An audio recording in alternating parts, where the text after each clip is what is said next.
Europe 1. Le grand direct de la santé avec autour de la table aujourd'hui Elisabeth Assayag, le professeur Françoise Forette, le docteur Gérald Kierzek.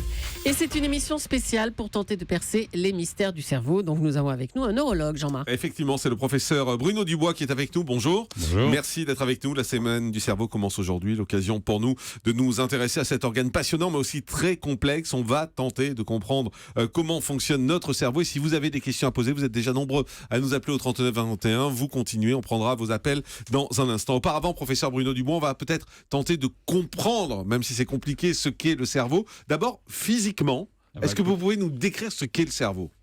Écoutez, le cerveau, c'est, on va dire, 1 kg, 1 kg 2, 1 kg 3.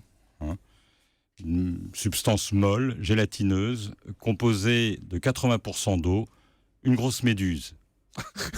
C'est une grosse méduse Ça commence bien. qui tient dans la main, comme Gary Coluche, qui tient dans la main. Ouais. Et ce machin-là, c'est capable de faire des opérations absolument incroyables. C'est capable de percevoir, c'est capable de comprendre, c'est capable d'entendre, de marcher, c'est capable de ressentir, c'est capable de souffrir, c'est capable d'aimer, c'est capable de parler. C'est capable de faire une multitude de choses qu'un ordinateur qui serait haut comme la tour Montparnasse n'arriverait pas à faire. Voilà.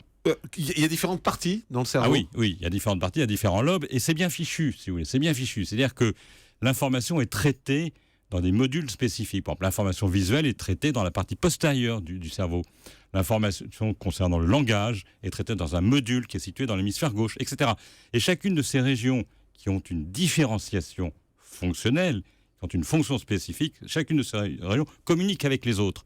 Parce que, si vous voulez, on n'est pas... Le langage ne peut pas être dissocié d'autres traces de mémoire, traces d'expériences passées, etc. Donc en permanence, vous avez ce dialogue entre les régions, mais vous avez quand même des modules spécifiques de traitement. Vous avez parlé d'un poids qui peut différer selon les gens, bien évidemment, Oui. du cerveau. Est-ce que ça a une influence sur la mémoire, l'intelligence, la façon d'être, le poids du cerveau ? Est-ce que plus on a un gros cerveau, plus on est brillant ? Alors pas du tout. Alors justement, c'est un grand sujet de débat, Oui, François, on va en absolument. parler. Je t'attends là. Voilà. Ah bon, d'accord. Oui, parce J'ai que appuyé sur le point sensible. Exactement. Le cerveau de l'homme est plus lourd que le cerveau de la femme. Alors c'est la grande question. Est-ce que ça veut dire que l'homme est plus intelligent ? Non.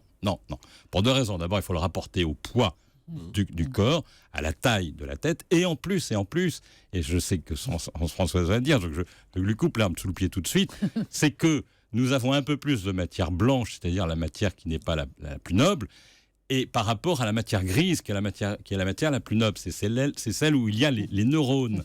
Donc finalement, globalement, quand on fait l'analyse dans le détail, on peut dire que les deux cerveaux sont équivalents et sur le plan fonctionnel sont absolument les mêmes. À partir de quel âge C'est bien.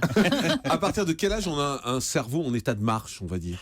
Dès la naissance. Dès la naissance. Dès la naissance. Mais alors, au cours du développement, il va continuer à se maturer. Il y a une myélinisation qui va se faire de façon très intense. Ça veut dire quoi ? C'est-à-dire que si vous voulez, en gros, tout est là à la naissance, mais après, vous avez des modifications de la structure. C'est-à-dire que vous allez avoir ce qu'on appelle la myélinisation, c'est-à-dire que les fibres vont s'entourer d'une gaine qui fait en sorte que le traitement de l'information va être extraordinairement plus rapide. Donc, on va pouvoir traiter beaucoup plus d'informations, beaucoup plus vite, et c'est ce développement de cette information très rapide qui fait qu'on va passer par des étapes de développement intellectuel, et qu'on va pouvoir acquérir le langage, acquérir le calcul, et d'autres activités. Mais ça se fait tout seul, j'ai envie de dire, ou Tout c'est parce seul. qu'on va avoir des informations venues de l'extérieur que notre cerveau va se construire Très avec bonne- de gros guillemets ? Très bonne question.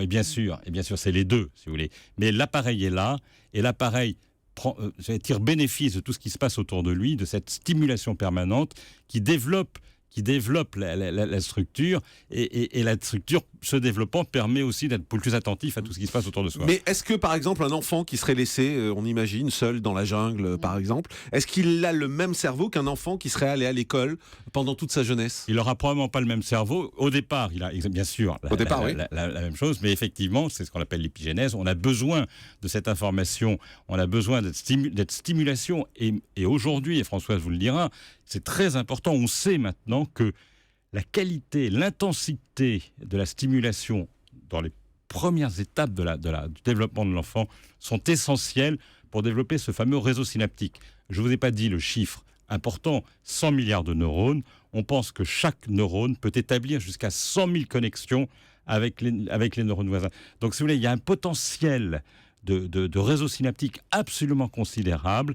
Et ce potentiel a un effet fantastique, c'est qu'il va retarder l'entrée dans le déclin cognitif. Donc plus on développe jeune ce réseau synaptique, plus on va retarder le déclin cognitif qui est lié à l'âge ou qui est lié à certaines maladies du cerveau qu'on voit apparaître chez les personnes âgées. On entend beaucoup dire qu'on n'utilise qu'une toute petite partie de notre capacité, de notre cerveau. C'est vrai, professeur ? Mais non, c'est un non-sens, si vous voulez. On utilise ce dont on a besoin.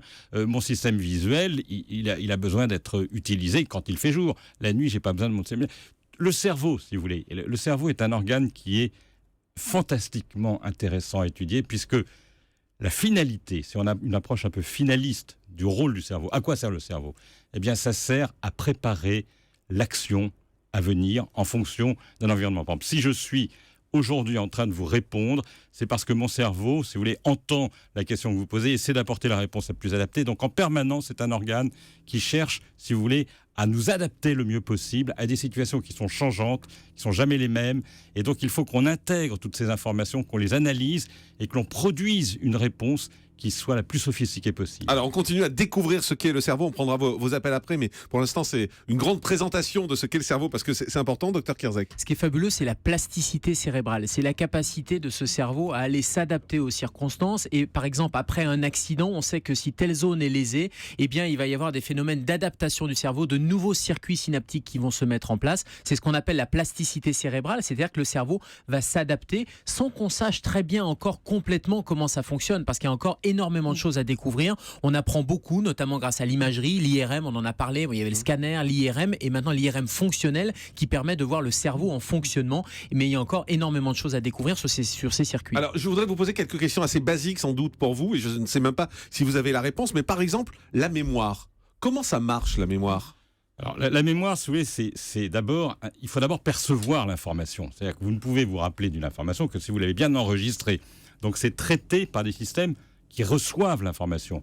Par exemple, si c'est une liste de mots que je vais vous donner, ou si c'est un film, il faut que vous soyez attentif. Si vous êtes endormi, si vous êtes dépressif, si vous pensez à autre chose, si vous n'avez pas bien dormi, vous n'allez pas bien enregistrer l'information.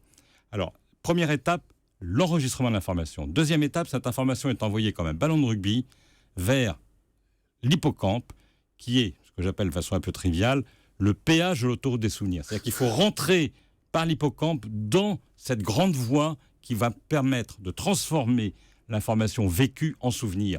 Je peux être très attentif, enregistrer l'information, mais si mon hippocampe est cassé parce que j'ai une maladie d'Alzheimer, ça va pas rentrer dans le cerveau. Mais le souvenir s'imprime comment ? Alors, c'est quoi ? C'est des images ? Non, alors ce qui se passe, c'est ça le grand sujet aujourd'hui, c'est que on perçoit une information et il faut que cette information soit transcodée dans un langage qui est le langage des neurones. Et le langage des neurones, c'est pas comme la feuille argentique, c'est pas comme la piste de magnétophone, c'est un langage particulier et ça passe par des synthèses de protéines, ça passe par des modifications des réseaux synaptiques qui sont associées à la trace et associées à ce souvenir. Et après, il faut récupérer cette information. Troisième étape, récupérer l'information, c'est-à-dire activer des stratégies de récupération. Pourquoi est-ce qu'aujourd'hui, il y a des souvenirs qui impriment et d'autres qui n'impriment pas, sans être malade, avec un cerveau en bon état ? Pourquoi est-ce qu'il y a des choses dont on se souvient et d'autres choses dont on ne se souvient pas ? Alors, d'abord, on ne peut pas se rappeler de tout ce dont on est témoin, puisque vous imaginez si on était capable. Moi, je me rappelle d'un patient qui m'avait dit « ma mémoire me gêne ». Il y a des gens qui sont hypermnésiques, c'est insupportable, ils se rappellent de tout. Heureusement qu'on oublie. Mais on se rappellera d'autant mieux qu'associé à l'information, il y a un traitement émotionnel. C'est-à-dire que, votre premier baiser, imagine la première fois que vous avez...